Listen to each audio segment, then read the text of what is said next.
Muchas gracias. Gracias, presidente. Secretario, director, muy buenos días tengan todas y todos ustedes. Buen día a toda la ciudadanía de México. Vamos a comentar con cierto detalle la realidad epidemiológica del país, pero hoy no con el informe diario, sino en forma especial algunas de las conclusiones que tiene el Grupo de Asesoría Científica del Gobierno federal, y vamos a retomar sobre la parte que fundamenta, la teoría que fundamenta las intervenciones de prevención y control de esta epidemia en el mundo y en México. Algunos de los elementos que hemos estado comentando a lo largo de la epidemia en México tienen que ver con los momentos de decisión claves en los que hay que actuar, y hay que actuar de una manera basada en evidencia documental, es decir, la información, los datos de la vigilancia epidemiológica, pero también en la evidencia científica. Y continuamente, de manera diaria, estamos rastreando, analizando las distintas elementos de evidencia científica que surgen en el mundo y que nos han permitido la oportunidad de que México aprenda de las experiencias vividas en otros países, aprenda de lo que ha sido exitoso, aprenda también de lo que no ha sido tan exitoso, y nos ha permitido hacer las adaptaciones apropiadas para México en los momentos apropiados, como lo hemos señalado en otras ocasiones. Entonces, vamos a poner algunas diapositivas, y la primera es esta gráfica. Esta gráfica consiste en lo siguiente. Explico primero las tres fases que habíamos indicado desde el inicio que tendría esta epidemia. Una fase 1, que es la importación viral, la importación de los virus al territorio, en donde tendríamos una cantidad muy reducida de casos, quizá algunas decenas, y podríamos rastrear los distintos casos con sus contagios, ya sea quién le contagió y hacia quién contagió. Esa primera fase le llamamos importación viral y duró desde el 27 o 28 de febrero hasta el 29 o 30 de marzo. En esa fase de importación viral habíamos indicado que la medida de control más importante era la contención en torno a los casos sospechosos, con la secuencia de identificar los casos sospechosos, ponerlos en aislamiento o en reducción de la movilidad en forma voluntaria, tomarles muestras para diagnóstico a todos estos casos sospechosos y además analizar a sus contactos. Esto se hace en todo el mundo, es una recomendación de la Organización Mundial de la Salud, la ha seguido recomendando para los países que no la han hecho con suficiente intensidad, como la hace México, y a nosotros nos resultó durante toda la fase 1. Llega un momento en que la contención tiene sus límites porque empiezan a aparecer más y más casos, y entonces ya no se puede y tampoco es útil intentar encontrar a cada caso con su contagio, porque se va perdiendo la trazabilidad de los contagios. Y es el momento en donde es importante considerar el otro paquete de medidas que en su conjunto le llamamos mitigación comunitaria, que son unas medidas de prevención y control de carácter masivo. Estamos hablando de millones de personas a la vez, ya no un caso a la vez, sino millones de personas a la vez, y el principio de acción es el mismo, la reducción de la movilidad. Recordarán que México se adelantó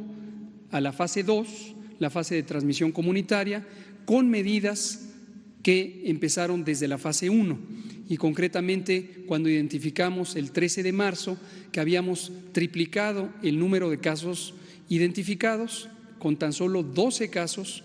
y cerca de 120 casos estimados, decidimos implantar las intervenciones que corresponden a la fase 2, y son estas de mitigación masiva, precisamente para aprovechar la oportunidad que México sí tenía de empezar tempranamente este tipo de medidas. En su momento, estas medidas al ponerse de manera generalizada, nos permitieron empezar con la suspensión de actividades escolares y después las otras medidas que ahorita comentaré. Una vez que iniciaron estas medidas, el 23 de marzo, con la primera disposición de la autoridad sanitaria, identificamos también que necesitábamos hacerlas de manera más enérgica y más sincrónica para tener un mayor número de personas o de millones de personas que suspendían la movilidad en el espacio público. Esta gráfica, y por eso he mencionado este preámbulo, la compartimos con el presidente el fin de semana del 27 de marzo, es decir, a 5 días de que habían sido instauradas las medidas de reducción de la movilidad, principalmente con las escuelas, para expresar que hacía falta escalar la intensidad de las acciones con la declaratoria del estado de emergencia sanitaria, no emergencia nacional, emergencia sanitaria por causa de fuerza mayor.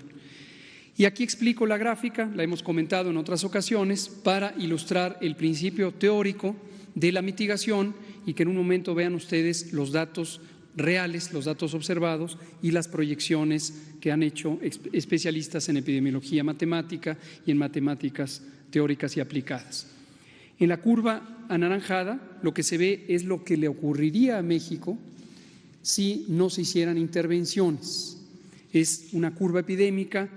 proyectada de la cantidad de casos que se presentarían si no se hicieran intervenciones. En la curva verde lo que se ve es lo que podría pasar si se hicieran las intervenciones. Y este fue el mensaje que transmitimos al jefe de la Nación a nombre de los distintos miembros del gabinete que estaban participando en el operativo y también con el respaldo del grupo de especialistas en las áreas de salud relevantes, particularmente de epidemiología, que ratificaron su recomendación de que se hicieran estas medidas correspondientes a la emergencia sanitaria por esta razón. Estas curvas finalmente representan lo que se ha respaldado teóricamente desde hace más de 15 años en el mundo por parte de la Organización Mundial de la Salud. Este planteamiento está, por ejemplo, en el Plan Global de prevención y control de una pandemia de influenza que se comporta de una manera muy parecida a la pandemia de COVID. Y hay 3 fines o 3 propósitos de estas intervenciones. La primera, como lo pueden notar en la comparación de las curvas, es que el pico máximo, el acmé de la curva, sea menor. Se reduce la altura de las curvas. Esto lo que quiere decir es que la cantidad de personas enfermas por día sea menor. Y esto es extremadamente importante porque, como hemos venido comentando, en la fase 3 de esta y otras pandemias semejantes puede existir el riesgo de que se rebase la capacidad instalada o adaptada de un sistema de salud y entonces no haya espacio suficiente para atender a todos los enfermos. Entonces, este es un primer objetivo. El segundo objetivo, que lo pueden notar al comparar las curvas, es que se desplace en el tiempo el momento máximo de la epidemia, es decir, el momento de mayor intensidad de transmisión, de mayor frecuencia de los casos diarios. Y lo pueden ver ahí porque en la curva anaranjada es más temprano el momento cumbre de la epidemia, en cambio en la curva verde ocurre en una fecha posterior. La ventaja de esto es que cuando se está en el proceso de reconversión hospitalaria y de reorganización de los servicios para cumplir sus funciones en condiciones extraordinarias, entonces se puede terminar ese proceso en los tiempos adecuados antes que llegue el momento de máxima intensidad de la demanda de servicios de salud. Y un tercer objetivo que se cumple con estas medidas de mitigación comunitaria son la reducción del número total de casos durante un primero o segundo o tercer ciclo epidémico y también la reducción de la mortalidad porque existe la oportunidad de no dejar a nadie fuera, no dejar a nadie atrás y entonces atenderlos a todas y todos.